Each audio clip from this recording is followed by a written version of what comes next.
یا جو ہے مجھے کوئی شرعی عذر نہیں ہے، میں سفر میں نہیں ہوں، میں پڑھ رہا ہوں دو رکعت، دو نمازیں جمع کر رہا ہوں میں، یہ کرنا صحیح نہیں، کیونکہ نماز جو ہے وہ اپنے مقررہ وقت پہ فرض ہے، کیونکہ اس طرح کم از کم ایک نماز غیر وقت میں پڑھی جائے گی، جو کہ اس آیت کے خلاف ہے کہ کوئی بھی نماز اپنے غیر وقت میں نہیں پڑھنی ہے انلیس آپ کے پاس شرعی عذر ہوگا اس موقع پہ۔ آیت نمبر 104، وَلَا تَهِنُوا فِي ابْتِغَاءِ الْقَوْمِ، اور تم نہ کمزور پڑ جاؤ، وَلَا تَهِنُوا، ٹھیک ہے، تہینو کا مطلب کیا ہوتا ہے؟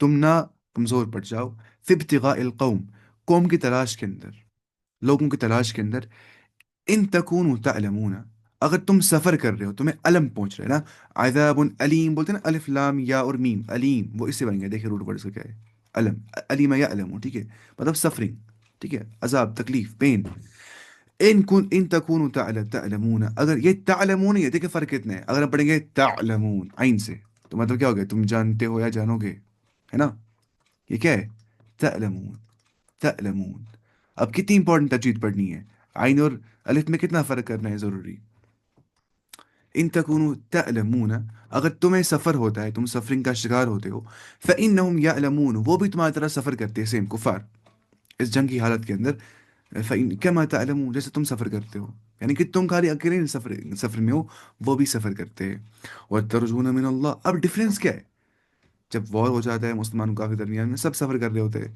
کفار بھی مسلمان بھی، فرق یہ ہوتا ہے، وترجون من اللہ، تمہیں امید ہوتی ہے اللہ کی طرف سے کہ یہ سفرنگ کے بعد ہمیں اس پہ بھی اجر مل جائے گا، حتی الشوک یشاق کو، حدیث میں آگے ایک کانٹا جو پہنچتا ہے مومن کو چپ جاتا ہے، اس کا بھی اجر مل جاتا ہے، تب اتنا جب تکلیف پہنچے گا اس کا کتنا اجر ہوگا انسان کو آخرت کے اندر، جب وہ اللہ تعالیٰ کے دین کے اعلاء کلمت اللہ، دین کو بلند کرنے کے لیے، کلمے کو بلند کرنے کے لیے جب وہ لڑتا ہوگا دین کے خاطر، تو اس کو کیا ہوتی ہے، امید اللہ سے اجر کی، تو یہ ڈفرینس ہوتا ہے کافر اور مسلمان کے درمیان میں۔ اب جس مسلمان کو ہوپ ہی نہیں ہوگی اللہ تعالیٰ سے، وہ کیسا مسلمان ہے نا، وہ ترجون من اللہ ما لا یرجون، اور تم امید رکھتے ہو اللہ تعالیٰ سے جو وہ امید نہیں رکھتے ہیں، وَكَانَ اللَّهُ عَلِيمًا حَكِيمًا، اور بے شک جو اللہ تعالیٰ ہے وہ جاننے والا اور حکمت والا ہے، إِنَّهُ لَا يَيْأَسُ مِن رَوْحِ اللَّهِ إِلَّا الْقَوْمُ الْكَافِرُونَ، نہیں ہوتے اللہ کی رحمت سے نا امید لیکن صرف کافر، ایک مومن اتنا کبھی ہوپ لیس فیل نہیں کر سکتے، کبھی بھی نہیں، وہ ہمیشہ آپٹیمسٹک سوچ رہا ہوتا ہے، ہمیشہ بول رہا ہے مجھے اس میں بھی خیر ہوگا، مجھے اس میں بھی خیر ہوگا، وہ اتنا آپٹیمسٹک ہوتا ہے، وہ ہمیشہ ہر شر میں بھی خیر کے پہلو ڈھونڈ رہا ہوتا ہے، اس میں اچھا اسپیکٹ کون سا ہے، یہ ایک مومن کا مائنڈ سیٹ ہوتا ہے جس کو اللہ پہ کیا ہوتی ہے، امید، تو یہ ہوتا ہے فرق کافر اور مسلمان کے درمیان میں، کافر کو امید نہیں ہوتی ہے، وہ ہوپ لیس ہوتا ہے، ایک مومن ہمیشہ کیا ہوتا ہے، ہوپ فل ہوتا ہے اللہ تعالیٰ کی رحمت کا، بخشش کا، جنت کا، ٹھیک ہے، اللہ تعالیٰ کے اجر عظیم کا، وہ کیا ہوتا ہے، وہ اس کی امید رکھے ہوئے ہوتا ہے ایک مومن، یہ فرق ہوتا ہے ایک مومن اور کافر کے درمیان میں، تو یعنی اپنے دشمن کے تعاقب کرنے میں کمزوری مت دکھاؤ، یعنی یہاں پہ ولا تہنوا فی ابتغاء القوم، قوم کو تلاش کرنے میں، یعنی کہ تعاقب کرنے میں، تعاقب بولتے ہیں کسی کو مطلب پیچھے لگ جانا، ٹھیک ہے، تعاقب، ٹھیک ہے، کسی کو پرسیوٹ مطلب کسی کو مطلب آپ مانی کسی کا پیچھا کرنا، ٹھیک ہے، پکڑنے کے لیے اس کو، ٹھیک ہے، بلکہ ان کے خلاف بھرپور جد و جہد کرو اور گاتھ لگائے بیٹھو، ڈرو مت ان سے، ٹھیک ہے، تم اٹھ جاؤ، یہ سمجھایا جا رہا ہے، اس کے بعد نمبر 2 پوائنٹ جو یہاں پہ آ رہا ہے، یعنی نا وہی جو یہاں پہ آ گیا، ان لوگوں کا پیچھا کرنے سے ہارے دل ہو کر بیٹھ نہ رہو، ہارے دل ہو کے بیٹھ نہ رہو، اگر تمہیں بے آرامی ہوتی ہے تو انہیں بھی بے آرامی ہو جاتی ہے، اور تم اللہ سے وہ امید رکھتے ہو جو وہ امید نہیں رکھتے، اور اللہ تعالیٰ دانا اور حکیم ہے، جو یہاں پہ ہمیں سمجھ آ گیا آیت سے، تو اس کے بعد جو سیکنڈ پوائنٹ یہاں ہے، یعنی کہ زخم تو تمہیں بھی اور انہیں بھی دونوں کو پہنچا، لیکن ان زخموں پہ تمہیں تو اللہ سے اجر کی امید ہے، لیکن وہ اس کی امید نہیں رکھتے، اس لیے اجر آخرت کے حصول کے لیے جو محنت و کاوش تم کرتے ہو وہ کافر نہیں کر سکتے، سیدھی سی بات ہے۔ اس کے بعد انا انزلنا الیک الکتاب بالحق، بے شک ہم نے نازل کی آپ کی اور کتاب حق کے ساتھ، یہ تحکم بین الناس، تاکہ آپ فیصلہ کر دے لوگوں کے درمیان میں، تاکہ آپ فیصلہ کر دیں ان کے درمیان میں، بما اراک اللہ، جو کچھ آپ کو دکھایا ہے اللہ تعالیٰ نے، ولا تکن، اور نہ بنی آپ، للخائنین، خائنوں کے لیے، ہم بولتے اردو زبان میں خائن ہے، یہ دھوکے باز ہے، ولا تکن للخائنین خصیما، آپ نہ بنیے خائنین کے لیے، جو دھوکے باز ہے ان کے لیے آپ مت بنیے کیا، خصیما، جگڈالو، یعنی کہ ولا تکن للخائمین خصیما.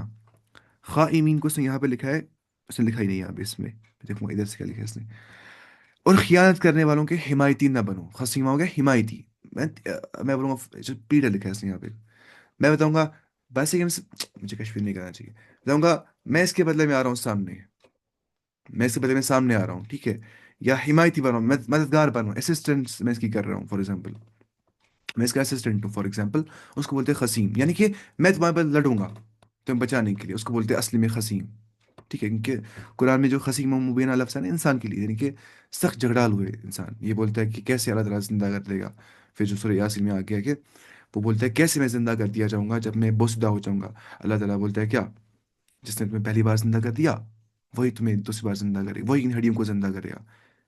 من یحیی العظام وہی رمیم. کون ان ہڈیوں کو زندہ کر دے گا جب یہ بوسیدہ ہو جائیں گی. قل یحیی الذی انشأها اول مرہ.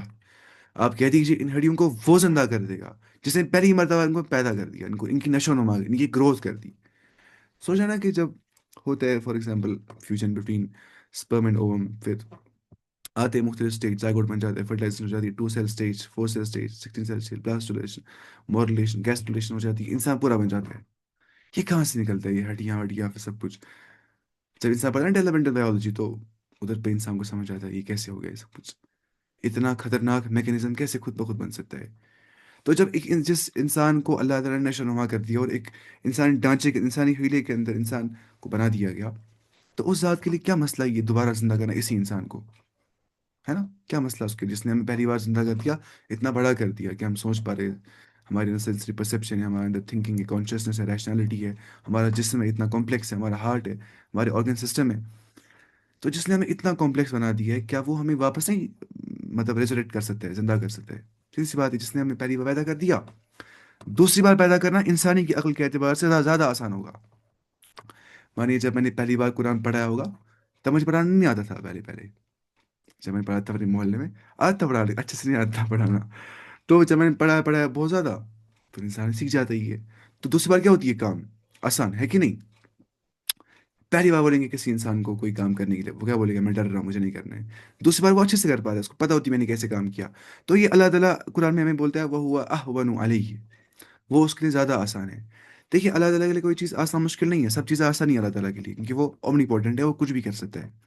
لیکن انسانی عقول کو مخاطب کرنے کے بعد انسانی عقل کے اعتبار سے کوئی چیز دوسری بار کرنا کیا ہوتا ہے، زیادہ آسان کمپیئر ٹو پہلی بار کرنا.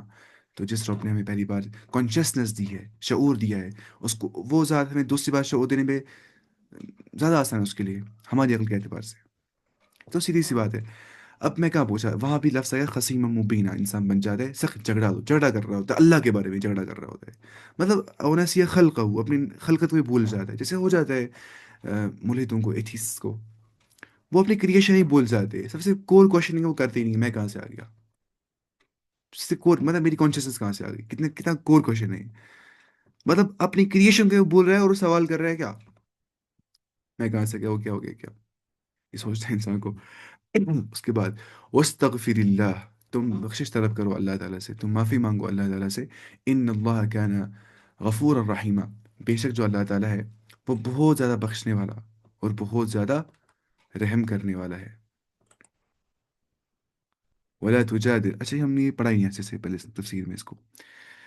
جو یہ والی آیت ہے نا کہ یقیناً ہم نے تمہاری طرف حق کے ساتھ اپنی کتاب نازل فرمائی تاکہ تم لوگوں میں اس چیز کے مطابق فیصلہ کرو جس سے اللہ نے تم کو شناسا کیا ہے، دکھایا ہے، ٹھیک ہے. اور خیانت کرنے والوں کے حمایتی نہ بنو. تو اس آیت میں ہمیں کیا بتایا جا رہا ہے، یہ آیت جو ہے، جو آیت میں 104 نا، 104 اس سے پہلے جو تھی سے لے کے 113 تک، جو اس کا شان نزول ہے، شان نزول اس کا جو ہے مطلب جو کنٹیکس آف ریولیشن جو اس کا ہے، شان نزول اس کو بولتے ہیں. تو اس کے بارے میں آ گیا کہ انصار کے قبیلے بنی ظفر ایک تھا، جو انصاری قبیلہ تھا. انصار نا، انصار. بنی ظفر جو ہے میں لکھوں یہاں پہ، بنی ظفر کا ایک شخص تھا، ٹھیک ہے. بنی ظفر کا ایک شخص تھا، ٹھیک ہے. ایک شخص تما یا طعمہ یا بشیر بن ابریق نے ایک انصاری کی زرہ چرا لی، ٹھیک ہے. انصار کے قبیلے بنی ظفر میں سے ایک شخص تمعہ، اس کا نام تھا، یا اس کو بولتے اس کا نام کیا تھا؟ بشیر بن ابریق. کچھ بولتے تمعا اس کا نام تھا، یا اس کا نام تھا کیا؟ بشیر بن ابریق. ٹھیک ہے. کیا نام ہے؟ ابریق ہو گیا جگ، اور ظفر ہو گیا نیل. اچھا. جو تھے، نے ایک انصاری کی زرہ چرا لی، انہوں نے ایک انصاری کی زرہ چرا لی. ٹھیک ہے. جب اس کا چرچا ہوا اور اس کو اپنی چوری کے بے نقاب ہونے کا خطرہ محسوس ہوا، تو اس نے وہ زرہ ایک یہودی کے گھر پھینک دی. ٹھیک ہے. اور بنی ظفر کے کچھ آدمیوں کو ساتھ لے کے نبی کریم صلی اللہ علیہ وسلم کی خدمت میں پہنچ گیا. ان سب نے کہا کہ زرہ چوری کرنے والا فلانی یہودی ہے. چڑھ گیا یہودی بیچارے پہ. اس ٹائم پہ یہودی نبی کے وسلم کی خدمت میں حاضر ہوا. اس نے کہا کہ بنی ابریق نے زرہ چوری کر کے میرے گھر میں پھینک دی. بنی ظفر اور بنی ابریق، ارے نہیں، یہ ویسا مسئلہ نہیں. دیکھیے، جو انصار قبیلہ نا بنی ظفر، ٹھیک ہے، بنی ظفر میں سے ایک شخص، اس جو وہ لکھا ہے بنی ظفر میں سے ایک شخص طمع یا بشیر بن ابریق نے ایک انصاری کی ذرا چرا لی. ہاں. دیکھیے، بنی ظفر اور بنی ابریق، طمع یا بشیر وغیرہ جو ہے نا، ہوشیار تھے اور نبی کریم صلی اللہ علیہ وسلم کو باور کراتے تھے کہ چور یہودی ہے، اور وہ طعمہ پر الزام لگانے میں جھوٹا ہے. ٹھیک ہے. تو نبی کریم صلی اللہ علیہ وسلم نے بھی ان کی چکنی چٹی باتوں سے متاثر ہو گئے، اور قریب تھا کہ اس انصاری کو چوری کے الزام سے بری کر کے یہودی پر چوری کے جو ہے فرد جرم عائد فرما دیتے، کہ اللہ تعالیٰ نے یہ عائد فرما دی. جس سے یہ بات معلوم ہوئی کہ نبی کریم صلی اللہ علیہ وسلم کی بنسبت ایک انسان کے غلط کہ بات معلوم ہوئی کہ نبی صلی اللہ علیہ وسلم بھی بحیثیت ایک انسان کے غلط فہمی پڑھ سکتے ہیں. ٹھیک ہے. جو نبی صلی اللہ علیہ وسلم ہے ان کو بھی غلط فہمی ہو سکتی تھی، کیونکہ وہ بھی انسان تھے، وہ بشر تھے. تو اس سے ثابت ہو جاتا ہے یہ چیز کہ جو بنی ظفر کے، یا جو طمع کے نامی شخص تھا، یا جو کچھ بولتے ہیں وہ بشیر بن ابریق تھا، جو انصاری تھا، تو اس نے چرائی تھی ایک یہودی کی ذرا. پھر لگا اس نے مطلب انہیں ایک انصاری کی ذرا چلائی تھی، پھر لگایا تھا یہودیوں کے گھر میں اس ذرا کو، ان بنی ظفر یا انہوں نے، تاکہ چرچائے غلطی کس پہ؟ یہودی پہ. پھر مسئلہ کیا ہو گیا جب آپ کے پاس وہ آ گئے، تو پھر یہودی بیچارہ ایک حساب سے پھنس گیا تھا اس غلطی میں، کیونکہ ان لوگوں نے اچھے سے بات کہی تھی آپ سے کہ. تو اس کے بعد کیا ہو گیا؟ دوسری بات معلوم ہوتی ہے کہ آپ عالم الغیب نہیں ہیں. ٹھیک ہے. کیونکہ آپ عالم الغیب نہیں ہے، پتہ ہوتی ان کو کس نے ایسا کیا، وہیں پہ بول دیتے. یہ چیزیں ثابت کرتی ہے. ٹھیک ہے. ورنہ آپ صلی اللہ علیہ وسلم پر فوراً صورتحال واضح ہو جاتی. تیسری بات یہ معلوم ہوئی کہ اللہ تعالیٰ اپنے پیغمبر کی حفاظت فرماتا ہے، اور کبھی حق کے پوشیدہ رہ جانے اور اس سے ادھر ادھر جانے کا مرحلہ آ جائے، تو فوراً اللہ تعالیٰ اسے متنبہ فرما دیتا ہے اور اس کی اصلاح فرما دیتا ہے، جیسا کہ عصمت انبیاء کا تقاضا ہے. یہ وہ تمام مقامات عصمت ہے جو انبیاء کے علاوہ کسی کو حاصل نہیں ہے. آپ سمجھ رہے؟ تو ایسا مسئلہ ہو گیا تھا اس موقع پہ. از دیر the name of صحابی mentioned؟ ہے نا. آپ وہی ہے، انصار کے قبیلے بنی ظفر میں ایک شخص طمع یا بشیر بن ابریق نے ایک انصاری کی ذرا چرا لی تھی. بشیر بن ابریق اس کا نام تھا جس نے ایسا کیا تھا. اس نے انصاری کی ذرا چرائی تھی. پھر جب اس کو لگا کہ لوگوں کو شک ہو گیا اس نے چرائی، اس نے اٹھائی وہ ذرا لگائی یہودی کے گھر میں. پھر جو یہودی تھا، اس کو غلطی چڑھ گئی. آپ اسم بھی یہودی کے فیور میں نہیں تھے، بلکہ انصاری کے فیور میں تھے. ٹھیک ہے. یہودی پہ غلطی چڑھنے والی تھی، ورنہ اس نے کیا تھا نا چوری، کس نے؟ بشیر بن ابریق نے. لیکن پھر آپ وسلم کو اللہ تعالیٰ نے یہ آیت نازل فرمائی کہ ان انزلناک الیک الکتاب بالحق تحکم بین الناس بما اراک اللہ ولا تکن للخائنین خصیما. اور آپ مت بن جائیے خیانت کرنے والوں کے لیے کیا، حمایتی مت بن جائیے. خیانت کرنے والا کون تھا؟ وہی شخص بشیر بن ابریق. اس نے چوری کی تھی اور لگایا تھا پھر یہودی کے گھر میں. عدل ہر ایک کے ساتھ کرنا ہے. نہیں ایسا نہیں ہے عدل جو خالی مسلمانوں کو ساتھ عدل کرنا ہے، عدل ہر ایک کے ساتھ کرنا ہے. اچھا سلوک ہر ایک کے ساتھ برتنا ہے، کافر کے ساتھ بھی، ہر ایک کے ساتھ. سیدھی سی بات ہے. اس کے بعد عدل میں سب برابر. ہم پڑھیں گے نا آگے سورۃ الانفال میں بھی، اس میں اسٹارٹنگ میں ایسی آیت آئی ہے. اچھا اب ہے آیت نمبر 107. اس سے ایک اور چیز یہاں پہ لکھا ہے کہ اس سے مراد وہی بنی ابریق ہے جنہوں نے چوری خود کی، لیکن اپنی چرب زبانی سے یہودی کو چور باور کرانے پہ تلے ہوئے تھے. اگلی آیت میں بھی ان کے اور ان کے حمایتیوں کے غلط کردار کو نمایاں کر کے نبی کے کو باخبر کر دیا جا رہا ہے. آپ ان کی ہیلپ مت کریں جو ڈسیٹفل لوگ ہوں گے، جو دھوکہ باز لوگ ہوں گے، جو مطلب خیانت کرنے والے لوگ ہوں گے، خود چوری کرنے کے بعد یہودی پہ الزام لگانے والے، چرب زبانی سے آپ کو پھسلانے والے جو لوگ ہوں گے، ان کی حمایت کی آپ نہ بنیے. ولا تجادل عن الذين يختانون انفسهم. آپ مت کریے اور کیوں ان کے بدلے میں جو اپنے آپ کو دھوکہ دیتے ہیں. یختانون انفسہم، جو دھوکہ دیتے ہیں، جو خیانت کرتے ہیں. یختانون اس یہاں پہ لکھا ہے یعنی گناہ کر کے اپنے نفسوں کو ضرر پہنچاتے ہیں. گناہ کرنے کے بعد وہ اپنے آپوں پہ ہارم پہنچاتے ہیں. ایسا ہوتا ہے، ہر گناہ میں ایک ہارم ہوتا ہے. ایوری حرام تھنگ از ہارمفل. تو یہی مسئلہ ہوتا ہے جب بھی یہ کوئی گناہ کرتے ہیں، پھر اپنے آپ پہ کیا ان کو گناہ کرنا کیا ہوتا ہے؟ Self deception. اپنے آپ سے انسان دھوکہ دے رہا ہوتا ہے، اپنے آپ کو انسان ہارم پہنچا رہا ہوتا ہے گناہ کرنے کے بعد. ہر گناہ میں ایسا ہوتا ہے. ان اللہ لا يحب من كان خوانا اثیما. بے شک اللہ تعالیٰ محبت نہیں کرتا ہے اس شخص کو جو خوان ہوگا، جو خیانت کرنے والا، بہت زیادہ خیانت کرنے والا ہوگا. ٹھیک ہے، جو دغا باز جو ہوگا، ٹھیک ہے، جو خیانت کرنے والا ہوگا. یہ مبالغہ کا صیغہ ہے، اسے ہم کہتے ہیں ٹریچرس، جو بہت دھوکہ دینے والا ہوگا. خوان علی وزن فعال. ہاں، بہت دھوکہ دینے والا. اس سے اللہ تعالیٰ محبت نہیں کرتا. اثیما، گنہگار سے اللہ تعالیٰ محبت نہیں کرتا ہے. ان اللہ لا يحب من كان خوان اثیما. اللہ تعالیٰ بڑے دھوکے باز، دغا باز، گنہگار سے محبت نہیں کرتا ہے. Is that name of mansion is Juan. یہاں پہ خوانی ضروری ہے گناہ کے بارے میں. خیانت، ہر خیانت گناہ ہی ہوتی ہے نا. ہر خیانت گناہ ہوتی ہے. اچھا 107. اچھا، آیت نمبر 107. اللہ تعالیٰ فرماتا ہے ان کی طرف سے جھگڑا نہ کرو جو خود اپنی ہی خیانت کرتے ہیں، یقیناً دغاباز گنہگار اللہ تعالیٰ کو اچھا نہیں لگتا ہے. اس کے بعد یستخفون من الناس، وہ چھپتے ہیں لوگوں سے. یستخفون من الناس، وہ چاہتے ہیں کہ وہ چھپے لوگوں سے، وہ لوگوں سے تو چھپ جاتے ہیں. ولا یستخفون من اللہ، لیکن وہ اللہ سے نہیں چھپ سکتے. کوئی انسان اپنی بہت ہی اچھی امیج دکھاتا ہے لوگوں کے سامنے، میں بہت ہی نیک ہوں، پاک باز انسان ہوں، کوئی گناہ نہیں کیا آج تک. تو وہ لوگوں سے چھپاتے ہیں اپنے گناہ، لیکن رب سے تو نہیں چھپا سکتا ہے نا کبھی بھی اپنا گناہ انسان. لوگوں کو دھوکہ دے سکتا ہے انسان، لیکن اپنے رب کو دھوکہ نہیں دے گا انسان. یہ سمجھایا جا رہا ہے. ولا یستخفون من اللہ، وہ نہیں چھپ سکتے اللہ تعالیٰ سے. ٹھیک ہے. یا بٹ دے کی ناٹ ہائڈ فرام اللہ. وہ لوگ، وہ لوگوں سے تو چھپتے ہیں لیکن اللہ تعالیٰ سے نہیں چھپ سکتے. وہ ہوا معہم، وہ اللہ تعالیٰ ان کے ساتھ ہوتا ہے اپنے علم سے، قدرت سے، ٹھیک ہے، جاننے سے. اذ یبیتون، جب وہ رات کو پلان کرتے ہیں. بیت یبیت بولتے ہیں رات کو پلان کر، رات کو سوچتے ہیں، باتیں بناتے ہیں، چھپاتے ہیں. وہ لوگ شب خون مارتے ہیں، شب خون مارتے ہیں، راتوں کو پلاننگ کرتے ہیں. اس کو بولتے ہیں یبیت. بیت پلاٹ بائی نائٹ، رات کو پلان کرنا. کہ اللہ تعالیٰ ان کے ساتھ ہوتا ہے اذ یبیتون، جب وہ رات کو پلان کر رہے ہوتے ہیں. ما لا یرضى من القول، جو جس سے اللہ تعالیٰ جن ورڈ سے اللہ تعالیٰ راضی نہیں ہو جاتے ہیں. ایسے برے اقوال وہ منہ سے نکالتے ہیں جن سے اللہ تعالیٰ راضی نہیں ہو جاتا ہے.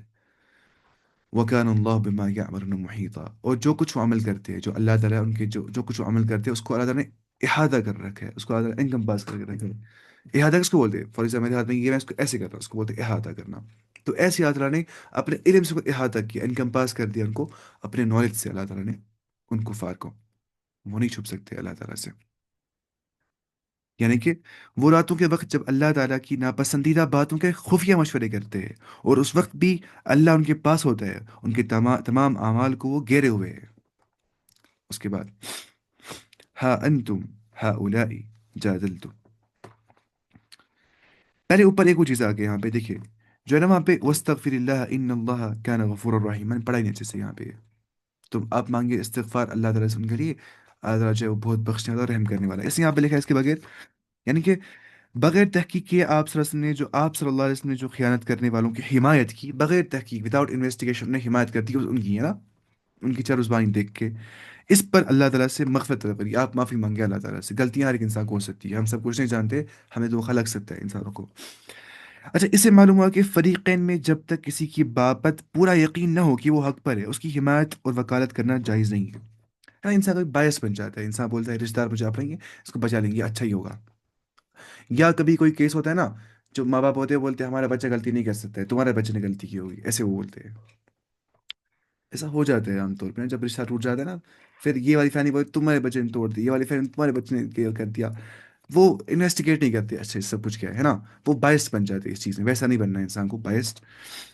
الازی اگر کوئی فریق دھوکے اور فریب اور اپنی ہر بھی اپنی چرب زبانی سے عدالت یا حاکم مجاز سے اپنے حق میں فیصلہ کرا لے گا، در حالانکہ وہ صاحب حق نہ ہو، تو ایسا فیصلہ جو ہے وہ عند اللہ کوئی اہمیت نہیں ہے۔ اس بات کو نبی کریم صلی اللہ علیہ وسلم نے ایک حدیث میں اس طرح بیان فرما دیا: خبردار، میں ایک انسان ہی ہوں، اور جس طرح میں سنتا ہوں اور اس کی روشنی میں فیصلہ کرتا ہوں، ممکن ہے کہ ایک شخص اپنی دلیل و حجت پیش کرنے میں تیز تراز اور ہوشیار ہو۔ اپنی دلیل جو ہے مطلب حجت، اپنی دلیل اور حجت پیش کرنے میں، اپنی دلیل پیش کر رہا ہے، میری ایویڈنس یہ ہے، میں ٹھیک ہوں، میں مجرم نہیں ہوں، اور اس کی گفتگو سے متاثر ہو کے اس کے حق میں فیصلہ کر دوں، در حالانکہ وہ حق پر نہ ہو، اور اس طرح میں دوسرے مسلمان کا حق اسے دے دوں۔ اسے یاد رکھنا چاہیے، یہ آگ کا ٹکڑا ہے۔ مطلب وہ ایسے اپنے آپ کو بچا رہا ہے اپنی چرب زبان سے۔ ایسا ہو جاتا ہے نا، دیکھیے جب ایکسیڈنٹ ہوتا ہے نا، کبھی ایکسیڈنٹ، غلطی ہوتی ہے کسی ایک فار ایگزامپل ایک انسان کی، لیکن وہ اتنا چرب زبان ہوتی ہے، اس کی زبان اتنی فلوینٹ ہوتی ہے، وہ اتنا اچھے سے بات کر رہا ہوتا ہے، لوگوں کو مطلب پرسیپشن آ جاتی ہے کیا غلطی ساری کس کی ہے؟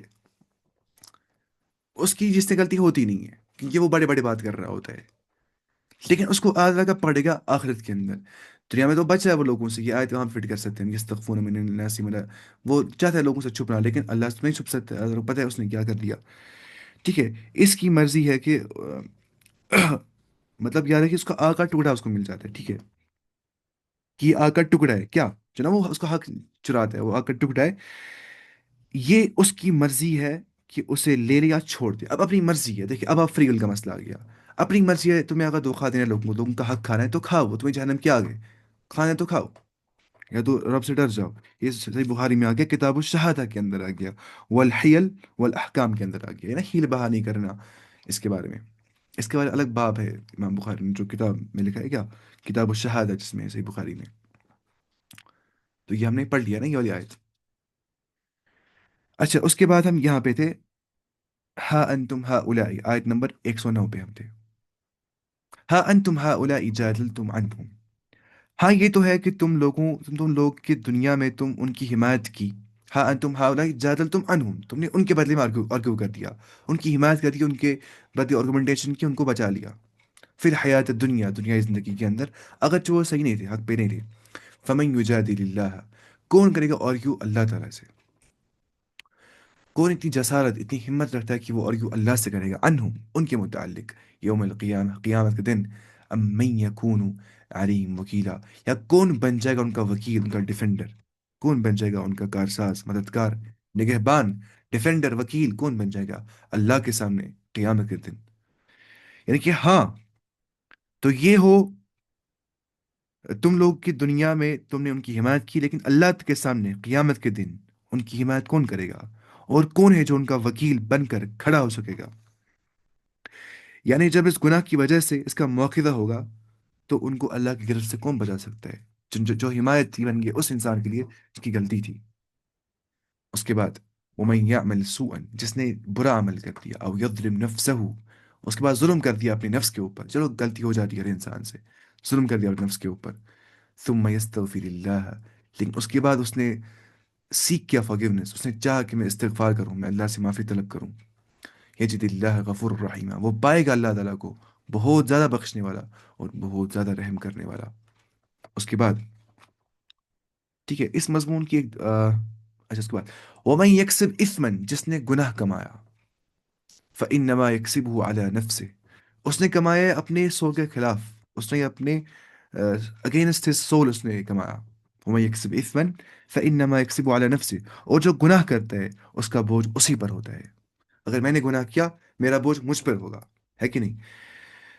وَكَانَ اللَّهُ عَلِيمًا حَكِيمًا، اور بخوبی جو اللہ تعالیٰ ہے وہ جاننے والا اور پوری حکمت والا ہے۔ دیکھیں اس مضمون کی قرآن میں بہت ساری آیتیں آ گئی ہے اس مضمون کی، کہ جو انسان گناہ کرتا ہے اس کو اپنے اوپر برڈن ہوتا ہے اس کا، کیسے؟ اللہ تعالیٰ فرماتا ہے بنی اسرائیل، سورہ بنی اسرائیل کے اندر آیت نمبر، یہ اللہ تعالیٰ فرماتا ہے کہ وَلَا تَزِرُ وَازِرَةٌ وِزْرَ أُخْرَى، وَلَا تَزِرُ وَازِرَةٌ وِزْرَ أُخْرَى، اس دن کوئی بھی وزن اٹھانے والا کسی اور کا وزن نہیں اٹھائے گا۔ گناہ میں نے کیا، اس کا وزن تو میں ہی اٹھاؤں گا نا، کوئی اور نہیں اٹھائے گا۔ گناہ کسی اور نے کیا، اس کا وزن میں نہیں اٹھاؤں گا، وہی وَلَا تَزِرُ وَازِرَةٌ وِزْرَ أُخْرَى، کوئی وزن اٹھانے والا اس نے کسی اور کا وزن نہیں اٹھائے گا، ٹھیک ہے، کوئی بوجھ اٹھانے والا کسی دوسرے کا بوجھ نہیں اٹھائے گا، یعنی کوئی کسی کا ذمہ دار نہیں ہوگا، ہر نفس کو وہی کچھ ملے گا جو وہ کما کر ساتھ لایا ہوگا۔ فردن فردن ہمیں رب کے پاس پہنچنا ہے، ایک ایک انسان کو، مجھے آپ کو، ہمیں فردن فردن اللہ تعالیٰ کے پاس آنا ہے، جیسے اس نے پیدا کر دیا ہمیں، ویسے ہمیں اس کے پاس جانا ہے۔